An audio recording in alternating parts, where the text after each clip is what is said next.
Ladies and gentlemen, children of all ages, welcome to the great train story at the Museum of Science and Industry, featuring the 2,206-mile trip on Amtrak's Empire Builder from Chicago Union Station to Seattle, Washington. Amtrak's first-class service number 7 and 8 Empire Building is now loading by way of Indiana Dunes, Prairie Town, Lake Snowden, Stony Creek and Poughkeepsie Bridge, Mineral Springs, Cascadia, Seattle, Washington by King Street Station, and returning by way of Sap Creek, Last Chance Falls, Glacier Station, Plainview, Corwith Intermodal, Bungalow City, and arriving at Chicago's Union Station. At Chicago's Union Station, connections can be made with the Chicago Transit Authority, L Subway, the Metro Suburban, and the Interurban Chicago South Shore and South End Railroad. All aboard!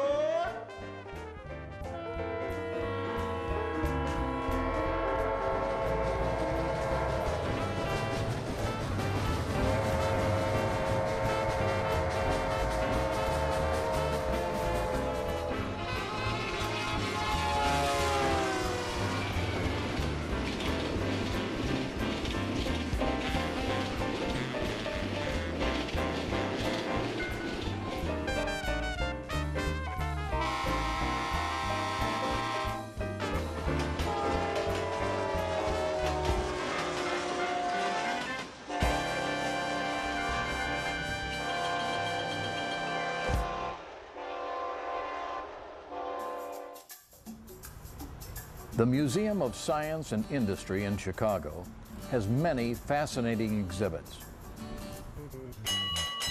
There's the coal mine,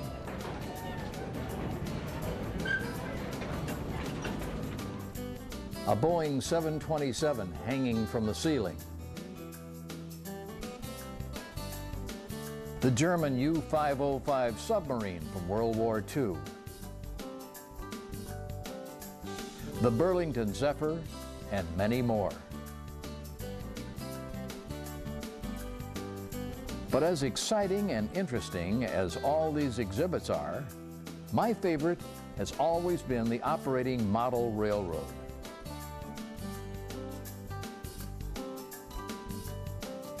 The first model railroad at the museum was built in 1941. Since then, 5 generations of children and their parents have left the museum with indelible memories of model trains running over bridges, around mountains, into tunnels, and through small towns. In 2002, the museum introduced a totally new model railroad, bigger, more detailed, and grander than any of its predecessors.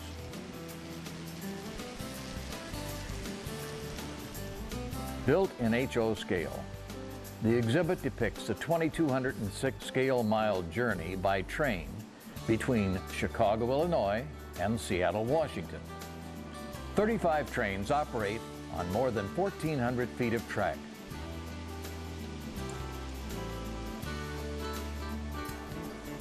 The spectacular scenery includes more than 500 scale buildings, 28 bridges, a 14-foot replica of the Sears Tower, Seattle's Space Needle, the Cascade Timber Range, a drawbridge over the Chicago River, and a tunnel through the Rocky Mountains. This is the layout this video is about. So sit back, put on your engineer's cap, and climb on board for the great train story.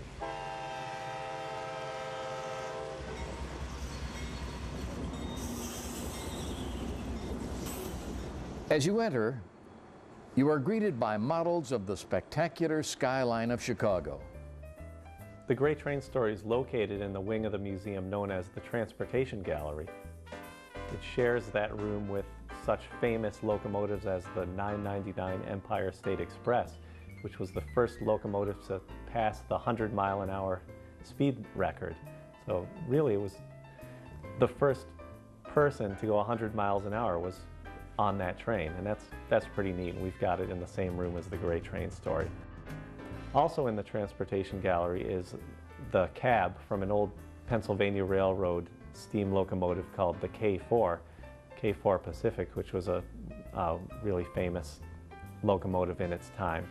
And people really like this a lot because they can stand in the cab of the locomotive and pull on the throttle and the reversing arm and really pretend they're piloting that locomotive. It's even got little pictures of the railroad ahead of it when you look through the windows. So kids really love that a lot. In the back of the Transportation Gallery are a couple relics of Chicago's public transit past. One of them is called a horse car, which is basically a trolley that didn't get its power from electricity. It was dragged by horses before the CTAL was invented. There's also a cable car there. There was a small cable car system in Chicago, just like the one that you see in San Francisco for those of our visitors who have been there. And that one went up and down State Street a long time ago. Let's begin our imaginary journey at the far end of the exhibit, in the city of Seattle, Washington. Dawn begins to creep its way over the Cascade Mountains as a big crane in Seattle Harbor unloads containers off a freighter that just arrived from China. The crane places the containers on flat cars, which are part of a 56-car freight train headed for Chicago. It takes a lot of people and machines to run a busy port like this. The captain, the man in charge of the freighter, navigates the ship across the ocean. The harbor pilot in a tugboat helps guide the big freighter to the dock. The crane operator lifts the containers off the freighter and places them on flat cars.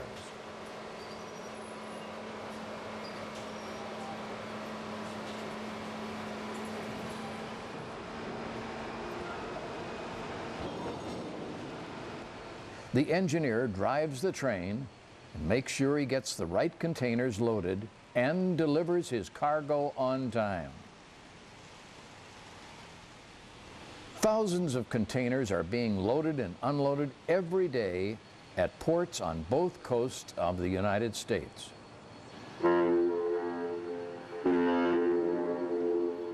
The Port of Seattle is one of the busiest.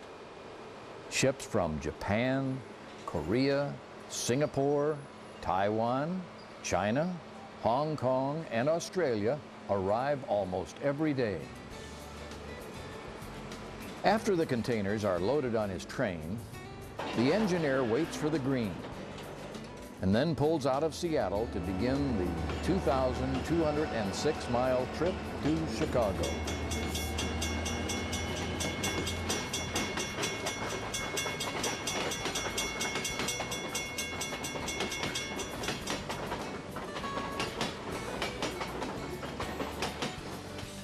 The King Street Station, with its tall clock tower that can be seen from all around Seattle, was built by James Hill. Hill was a visionary and one of the founders of the Great Northern Railroad. In the late 19th century, he helped establish Seattle as one of the major cities on the West Coast by terminating the Great Northern's westbound route in Seattle.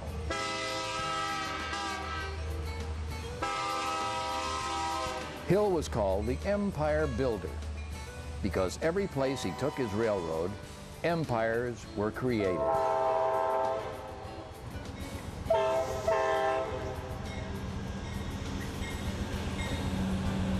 Seattle is brimming with local markets too.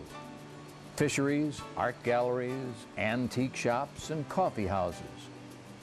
Seattle is also a leader in architecture. Its many interesting buildings include the Space Needle,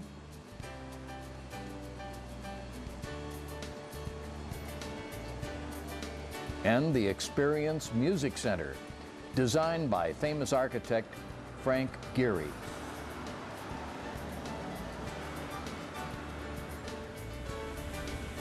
Geary also designed Millennium Park in Chicago.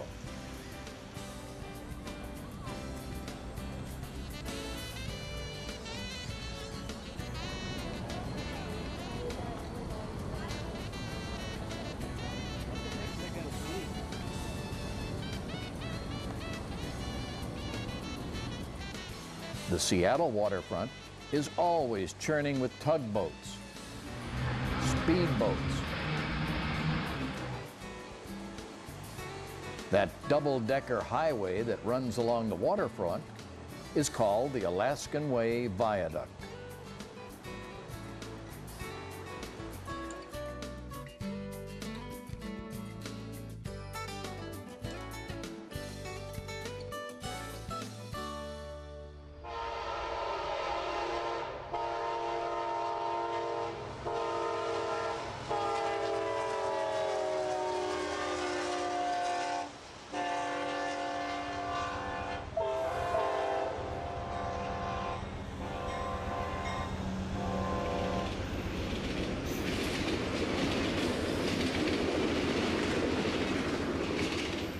Just around the corner from Seattle, we see Sap Creek, a small logging town nestled in the foothills of the Cascade Mountains. Logging is a major industry in the Northwest, and the railroad is a valuable partner. Small local trains carry logs to the lumber mill. Then, mainline freights pick up the finished lumber. Here's how logs become the boards you see at your local lumber store. After the logs are brought to the mill, they dry. Then the logs are cut into boards. The boards are bundled, wrapped, and loaded on center beam flat cars, which have a wall down the middle. The wall supports the lumber and prevents damage. The center beam flats then wait on a siding to be picked up by a mainline freight and taken to a lumber yard near you.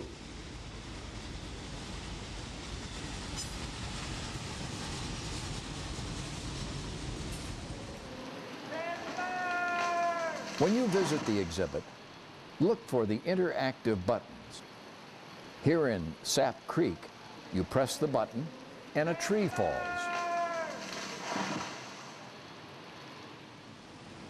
Track planners have lots of obstacles to overcome. Big obstacles, like mountains. How do you get through a mountain? You blast your way through.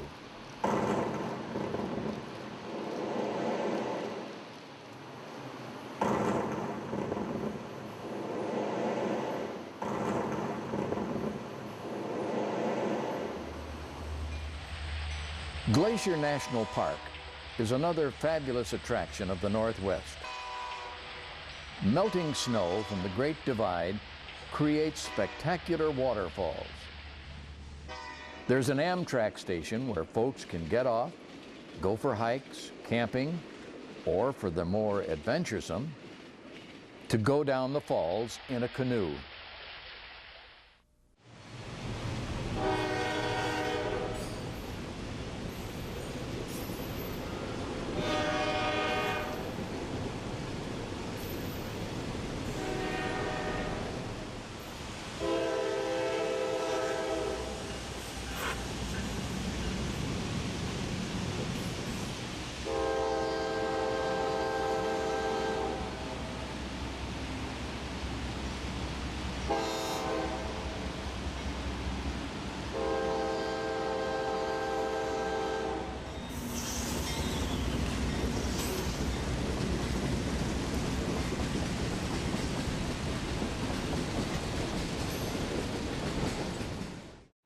Trains play a major role in moving raw materials like coal. Coal is removed from the earth and sent to the surface in mine rail cars. At the mouth of the mine, the coal is dumped into a long conveyor belt that carries it to a storage silo. Since coal is impervious to the elements, open hoppers are used. The hoppers roll under the silo. Hatches open, and the coal is dumped into the hopper cars. After the hoppers are loaded, the train heads for the steel mills south of Chicago, where the coal is used to fuel the blast furnaces. Amtrak number 8 heads out past the residential and light industrial areas of the western suburbs, then approaches an area zoned for heavy industry. The railroad is involved in almost every step of the steel-making process. First, a coal train arrives delivering coal. The coal is packed into ovens and converted to coke to fuel the blast furnace. The hot coke is then dumped into rail cars and taken to another blast furnace where it's converted to pig iron. The pig iron is dumped into hot metal cars, also called torpedo or submarine cars, and taken to still another blast furnace where it's converted to steel. These hot metal cars are insulated and are designed to carry hot steel from furnace to furnace.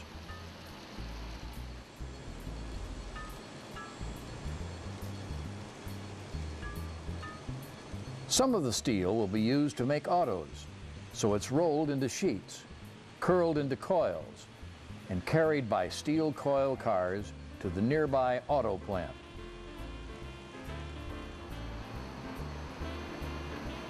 The steel coils are pressed into fenders, doors, hoods, trunks, and car roofs, all the steel parts needed to make an automobile.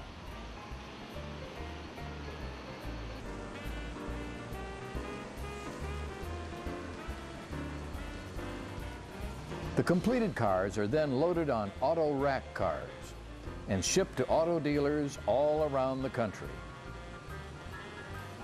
Auto rack cars have 2 tiers for trucks and 3 tiers for cars. Next time a train passes, see how many auto rack cars you can spot.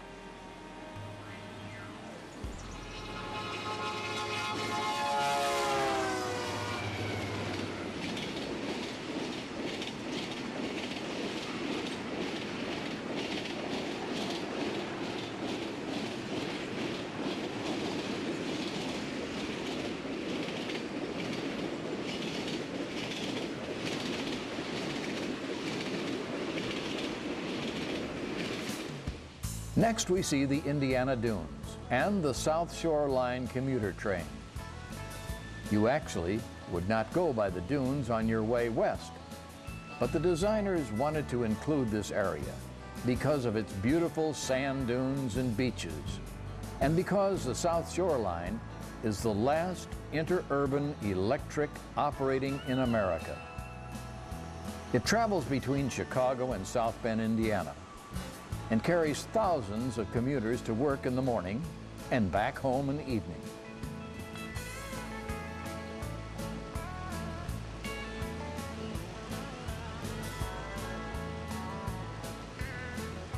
In the fall, the South Shore Line also carries football fans from Chicago to Notre Dame games in South Bend.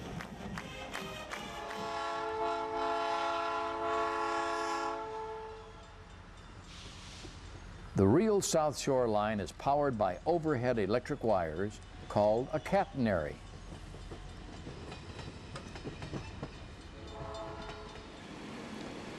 This is a model of the station at Beverly Shores, Indiana, one of the stops on the South Shore Line's route.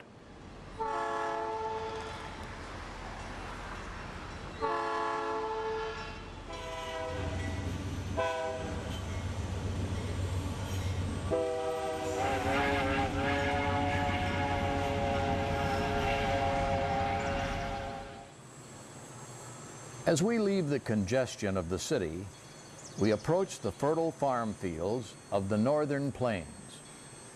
The rolling land is dotted with farmhouses, barns, tractors, and lots of crops growing.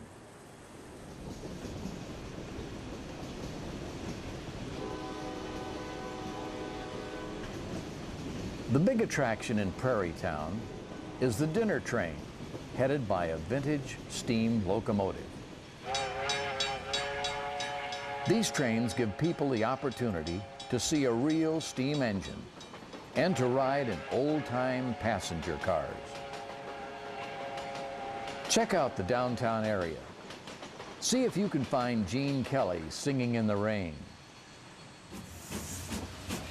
Today, you only see steam locomotives on tourist railroads.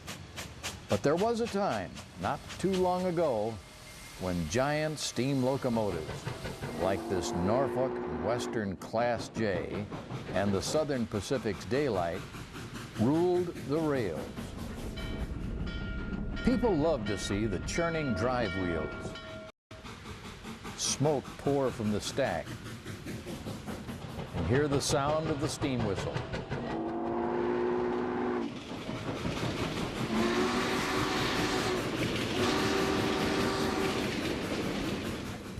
Farmers depend on the railroads to take their crops to market.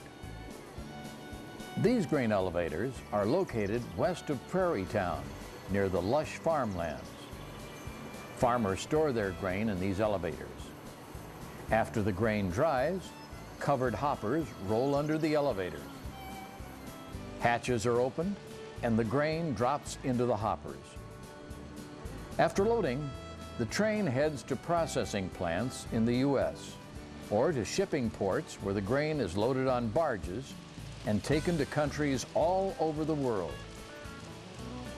Covered hoppers protect their loads from the weather. In addition to grain, they are used to carry dry cement, sugar, and fertilizer. From Chicago, grain barges go down the St. Lawrence Seaway into the Atlantic Ocean for shipments to Europe. For grain headed to South America, the barges go down the Mississippi River. Trains carry grain to the West Coast for shipment to the Far East. Farmers prefer to move grain by rail because it's cheaper than moving grain by truck. That means less traffic on our highways and less pollution because we burn less gas. As we head west, the northern plains dissolve into the foothills of the Rockies. On real railroads, diesel units are lashed together to help pull long trains up the steep grades. Steep grades have also been built into this layout, and just like on the real railroads, additional powered units called helpers are needed to negotiate the grades.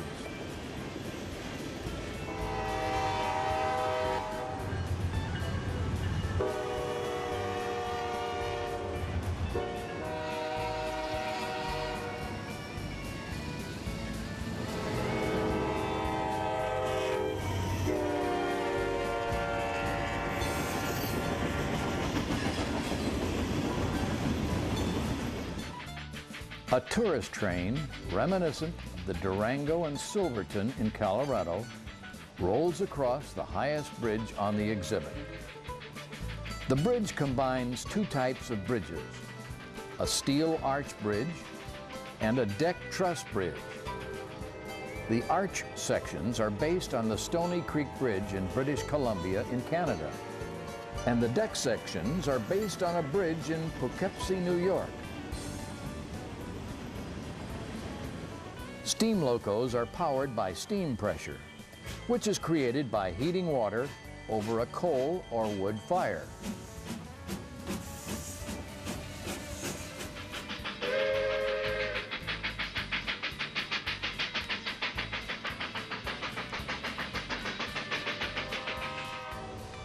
Diesel locomotives are powered by a diesel engine that turns electric generators.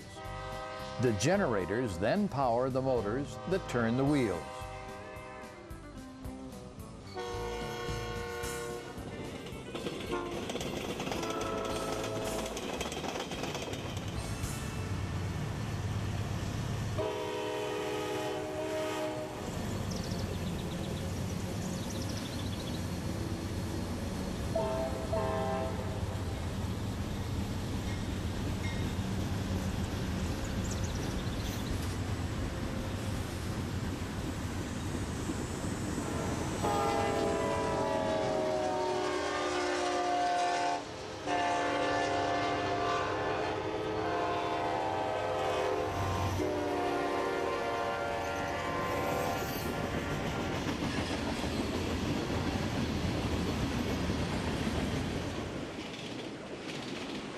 Locomotives need service on a regular basis. This is the plain view shops, where a switcher and a burrow crane help move the big diesels that stop for service. An interlocking tower controls the rail traffic, much like the control tower at the airport controls aircraft traffic.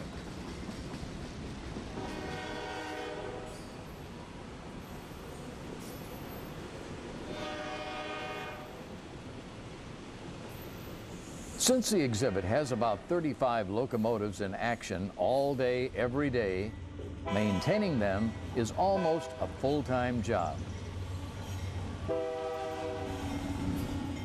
David Harrison is the man in charge. The idea is to keep the wheels clean and the axles lubricated. Dave uses a Katie wheel cleaner on the wheels and applies a light oil to lubricate the axles. A heavier grease is used on the gears.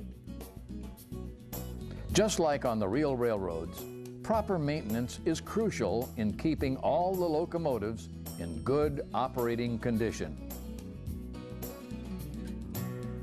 Doug Drummond is in charge of operations. 3 trains, headed by 2 to 4 powered locomotives, operate on each main line. Once a train enters a block, the train following it on the same track cannot enter the block until that train that preceded it has left. There are 3 main lines and 10 signal blocks. This system of blocks, which is similar to the system real railroads use, prevents trains from running into each other. Designer John Llewellyn provided specifications on the block system. As we were refining our design for the Great Train Story, we had to think carefully about how many trains we wanted to operate on this and how reliable we wanted it to be. Naturally, it has to be very reliable because it's running all day, every day for our visitors. So I had to come up with specifications with how many trains would be on each loop, where they should stop, if they should go back and forth on a single linear section, and how do we keep the trains from bumping into each other. We directed our engineers at SMART to come up with a plan for making this really work. This enormous exhibit was built in sections at various off-site studios. They were actually pretty good to work with considering they were so far away. I never even went to their shop. It was all over email and phone and sending drawings and stuff. They came up here quite a bit, but I never had to go down there. I would have liked to.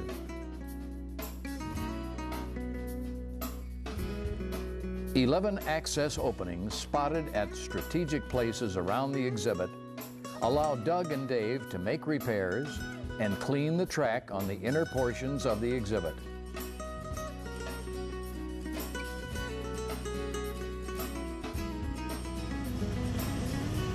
The designers of the layout used a stage technique known as compressed perspective. By shortening the depth of the buildings and the hills, the designers were able to create the illusion of a full-size city in a small space.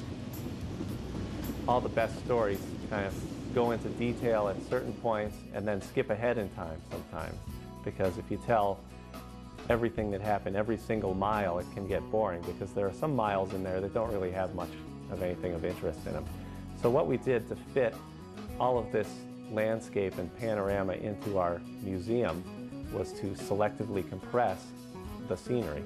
And selective compression is a stage designer's trick where you selectively compress things. You take the interesting parts, like for example the Michigan Avenue buildings in Chicago. You take that, you present that in full detail. The Chicago Loop, that's all in really good detail. And then as you work your way around the country, you get kind of a taste of the Great Plains, the High Plains, the Rockies. And the tough part is to show enough of it that people get it and know where they are without taking up too much space. So As a designer, I had to draw out a bunch of different alternative floor plans, and I kind of refined the design over a period of months in order to get that illusion to work. I even made scale models of our scale model exhibit, so you could imagine walking around it and plan where the sight lines are.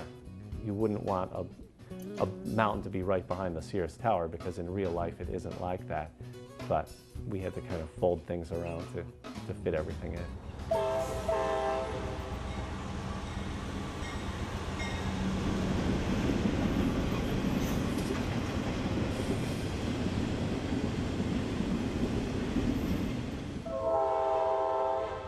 After passing under the high bridge, the Empire Builder arrives at Mineral Springs, a small mountain town patterned after towns you'd see in Colorado, Montana, and Wyoming. Now departing Amtrak's first-class service for Chicago, Illinois, via St. Paul, Minnesota. All aboard Track A. There's an Amtrak station where folks can get off and go hiking, rock climbing, or visit their Aunt Millie. That's what trains do. Take people places. Like every small town in the West, there's a burger joint and homes with gingerbread trim.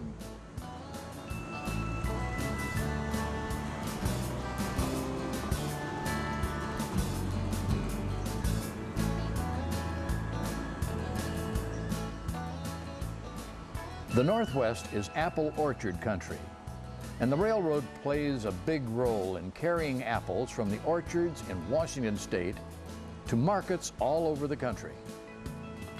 This is the Cascadia Apple Terminal.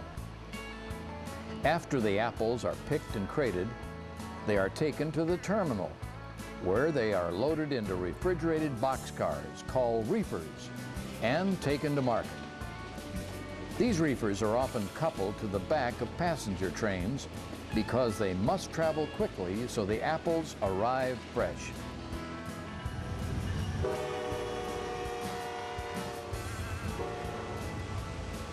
We receive lots of containers from the Far East, but we also ship products back to the Far East. Like tractors. Here's a long freight train carrying green and yellow John Deere tractors from the John Deere plant in Iowa. The tractors are being taken to the Port of Seattle, where they will be loaded onto a big freighter and delivered to China. At the Burlington Northern Santa Fe headquarters, traffic operators keep track of all the containers. Each container has an ID number indicating its contents and destination. When the containers reach the intermodal yard, the crane operator enters the ID number into the BNSF's database, and up pops all the data he needs to deliver the container.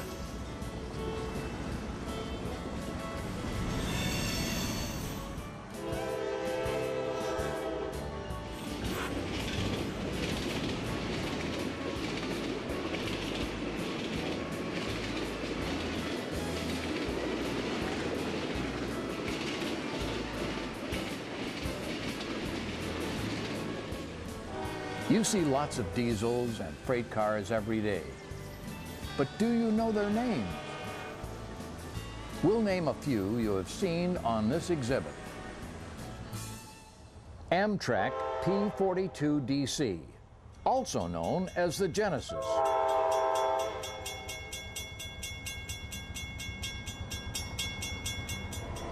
SD 40-2. Decorated in the old Santa Fe freight scheme. Amtrak F40PH.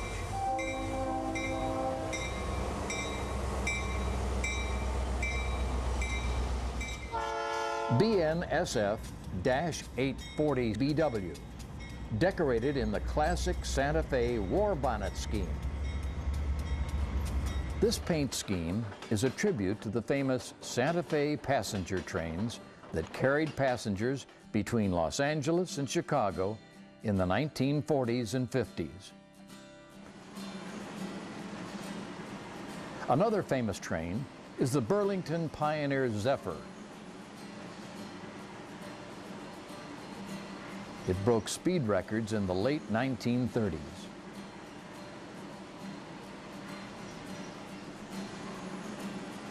You can see it next time you visit the museum, because the real Pioneer Zephyr is on display.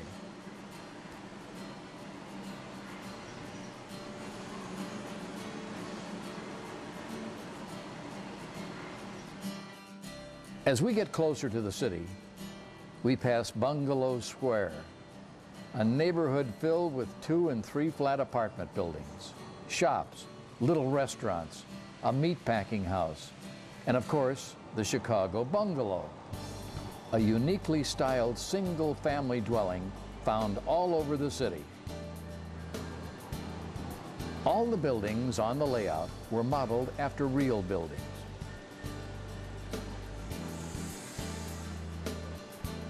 It is neighborhoods like these that gave Chicago its flavor and character.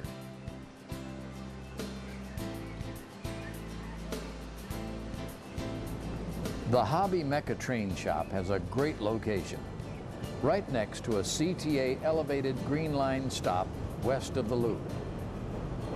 CTA stands for Chicago Transit Authority. Downtown Chicago is called the Loop because the L tracks form a loop around the main downtown area. The loop is formed by Lake Street on the north, Wabash Avenue on the east, Van Buren Street on the south, and Wells Street on the west.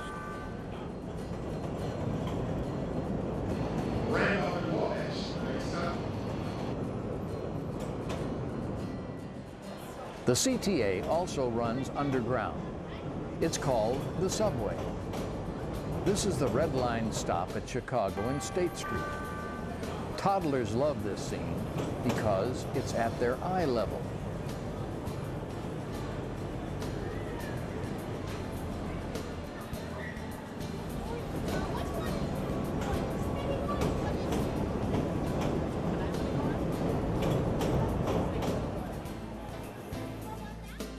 Every big city needs commuter trains to bring folks who live in the suburbs into the city. Chicago has Metra, which stands for Metropolitan Rail. It services both the north and western areas of Chicago.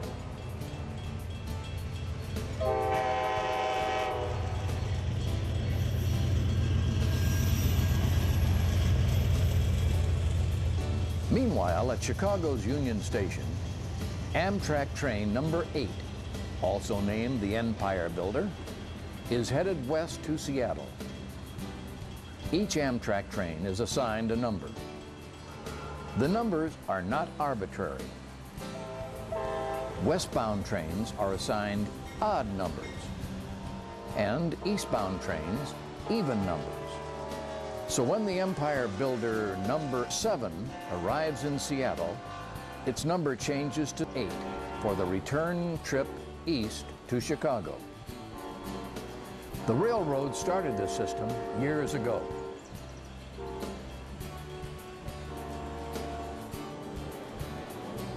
Let's talk a little about Chicago's Union Station.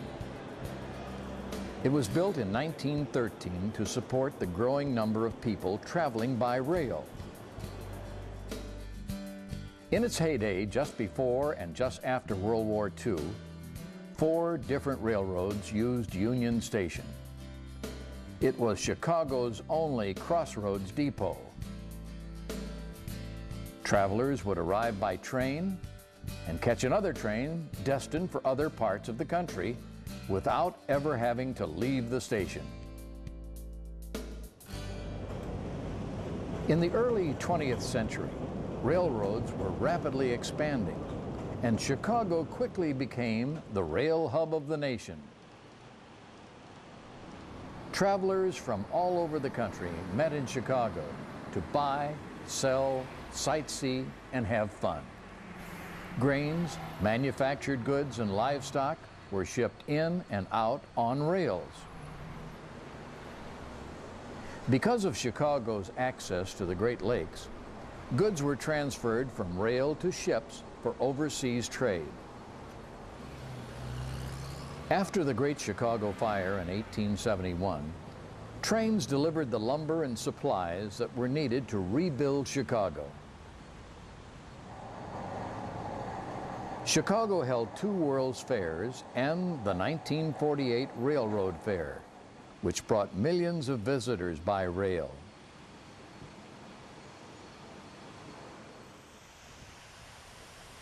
Chicago railroads continue their long-standing partnership today as both products and people move in and out of the city on a vast, modern network of rail lines. We have seen how useful trains are, but always remember, trains are also dangerous. Always obey the safety rules. Never cross the tracks except in designated areas. You can't always see if a train is coming. Many commuter and city trains run on electricity, so you never walk on or even touch the tracks. Always follow the safety signs and the conductor's directions. Trains move fast and doors open and close quickly, so you must pay attention.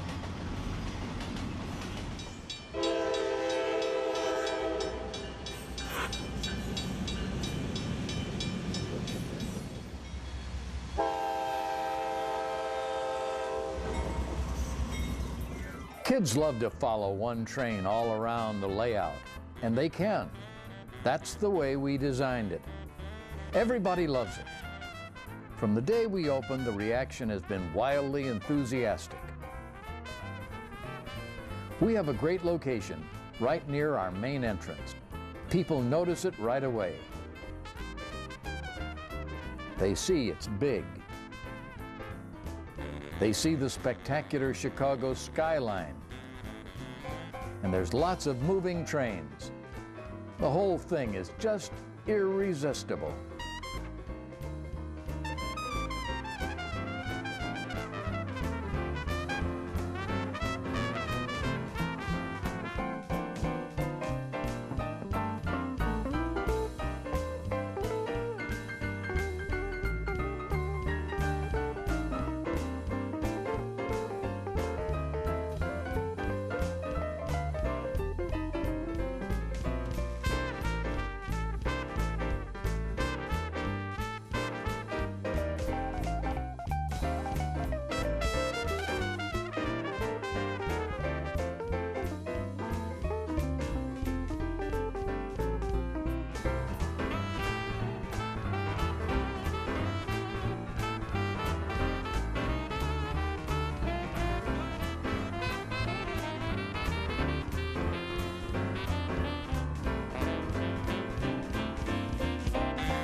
Hi everybody, I'm Tom Snyder and welcome to Lionel Train's 100th anniversary.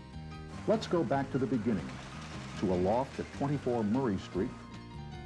The growth of the company, the great job that Joshua Lionel Cowan did starting in 1900, the development of the Lionel trains, the hobby, the marketing, the promotion of it. He was a master at all of that. He was a great innovator. I think Lionel has always been an innovator down through the years. They've done some great stuff. It's still such a mystery how that old Lionel brings out the kid in me. My Lionel train, my Lionel train. My Lionel train, my Lionel train. One day, many years ago, I remember my first toy train. I opened up the box so carefully, and I knew Lionel was staring up at me. My Lionel train, my Lionel train. My Lionel train, my Lionel train.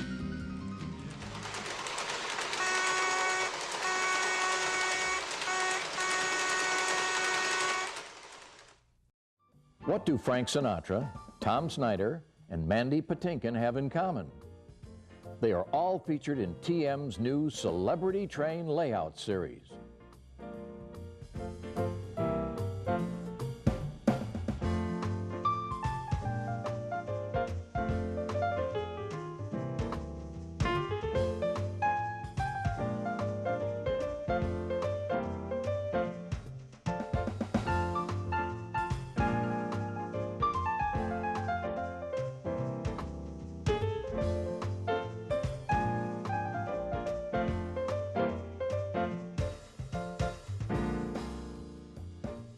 We have the bumper cars there, and the flying bobs, and the gravitron. Every Christmas we got something new. The Bascule Bridge, the log loader, the 397 coal loader. 3 DVD boxed set. Value to $59.95. Sale $29.95. Order now.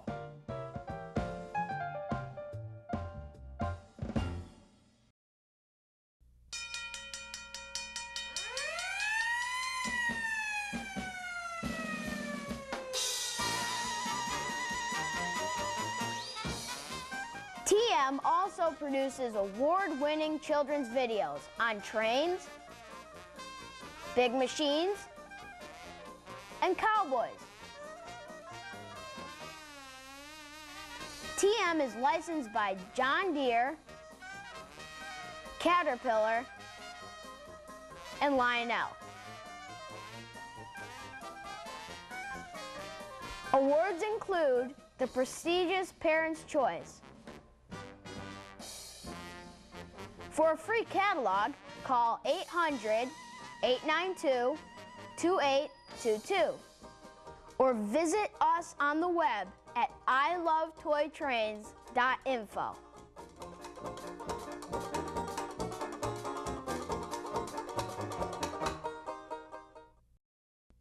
Now available from TM Books and Video, 2 3-hour DVDs that capture the spirit of Christmas.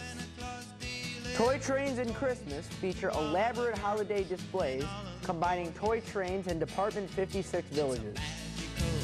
Christmas train, it's a magical. Toy Train Christmas Memories features the classic A Lionel Christmas, which takes you back to the days when Lionel trains topped every boy's wish list. Plus an amazing layout that combines both G-gauge and O-gauge, plus lots more. Both DVDs feature original and traditional Christmas melodies by James Coffey. Almost 6 hours of holiday music, trains, and fun. Guaranteed to thrill and delight your entire family.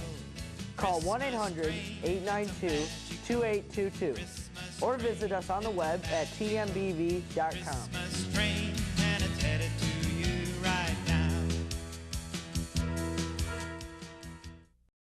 Visit our I Love Toy Trains outlet store. We have a fine selection of Lionel trains and accessories, both new and refurbished Lionel from the 50s. MTH trains, track and accessories, one of the largest selection of Thomas in Southwest Michigan, plus die-cast cars, toys, books, and lots of videos. See 4 trains operating on our 2-level O-gauge layout, a Thomas layout on the porch, even trains running on the ceiling. We have toys you don't see much anymore, wind-up race cars, wooden blocks, Donald Duck on a string, ring toss, and a jack-in-the-box. All the popular I Love Toy trains and Thomas videos. Our store is located in the charming resort town of New Buffalo, Michigan. Stop by. You'll enjoy the visit. We're open Thursday through Sunday, 11 to 5 Eastern Standard Time. Other weekdays, call 1-800-892-2822. We'll meet you at the store.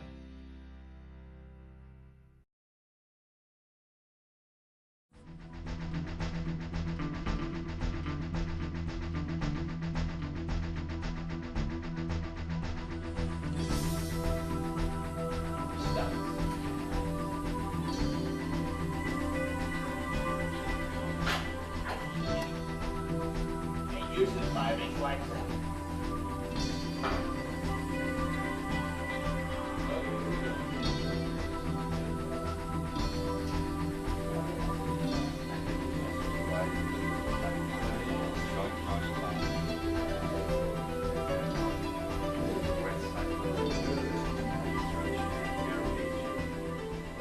No, right here we're demonstrating the passageway under the layout with the slight arching to allow easy access and egress.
All right, these lights are very easy to service. They're fit in a clip.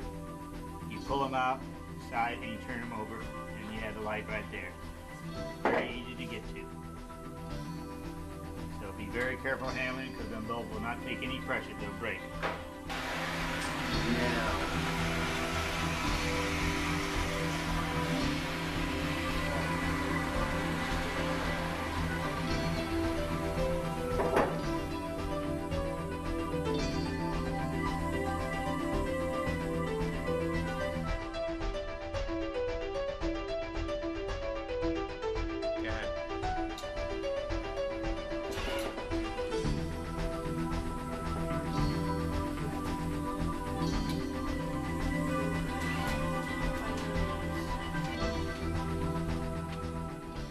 Section here is the drop down that has just been temporarily installed.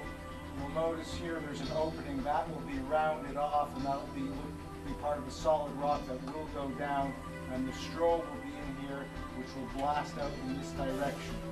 We temporarily hooked this up to a linear motion device which we purchased, which is industrial grade, and I will lower this temporarily.